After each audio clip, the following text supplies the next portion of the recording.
I begged her not to go on that trip. I warned her something wasn't right, okay?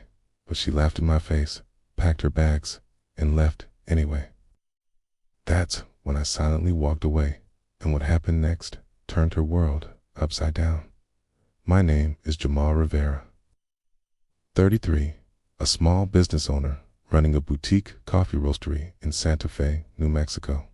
3 years ago, I met Elena Cruz, 29, up-and-coming travel blogger with a flair for adventure and a smile that could light up a room. When we first started dating, life felt like a movie. She'd help me design new coffee blends, and I'd accompany her on weekend hikes she filmed for her channel, okay? We were different. She thrived on novelty. I loved stability, but we made it work. Over time, we built a rhythm. I handled the business. She built her online following. She'd often say, "Jamal, once my blog takes off, we'll both be traveling the world." I believed her. I invested in her dreams, cameras, editing software, even covered rent when sponsorships dipped. We weren't perfect, but I thought our commitment was real till the invitations to exclusive trips started arriving. At first, it was small. Late night calls with brand managers, secretive emails. Okay, then she announced a networking retreat in Miami, but her ticket was one way. I asked questions. She brushed me off. "It's just work, Jamal. Don't be insecure." But her tone changed. Less warmth, less check-ins. The last straw came 2 weeks before the trip, when she spent thousands of dollars from our joint savings on content gear without telling me. I pleaded with her. "Elena, slow down. This trip doesn't feel right.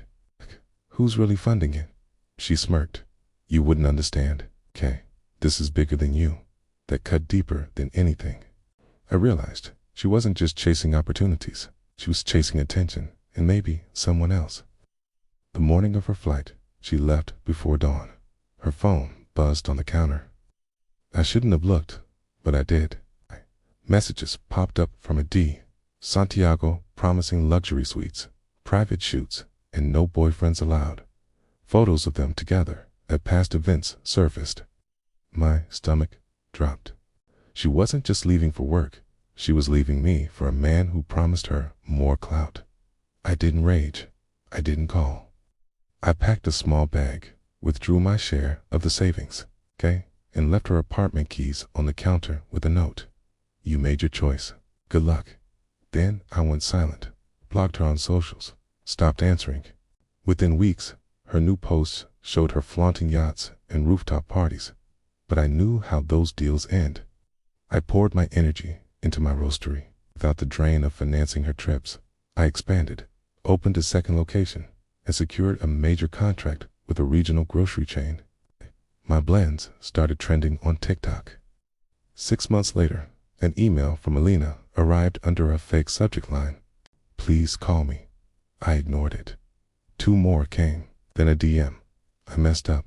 Please, can we talk?" Through mutual friends, I learned the networking man had dumped her, taken her content, and locked her out of the project she helped build. Sponsorships dried up. She returned to Santa Fe, expecting me to be waiting. One afternoon, she walked into my flagship cafe, visibly thinner, eyes hollow.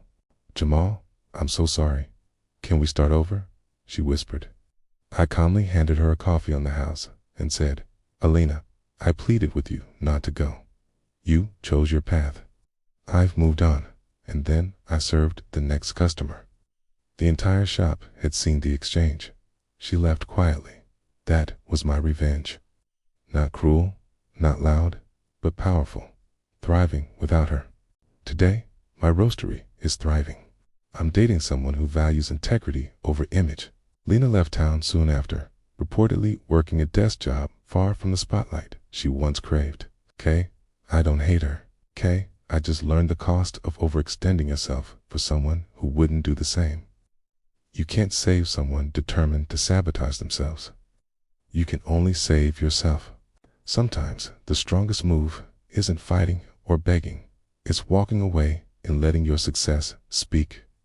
For more real-life stories of betrayal and redemption, subscribe to SilkMirror and never miss a new episode.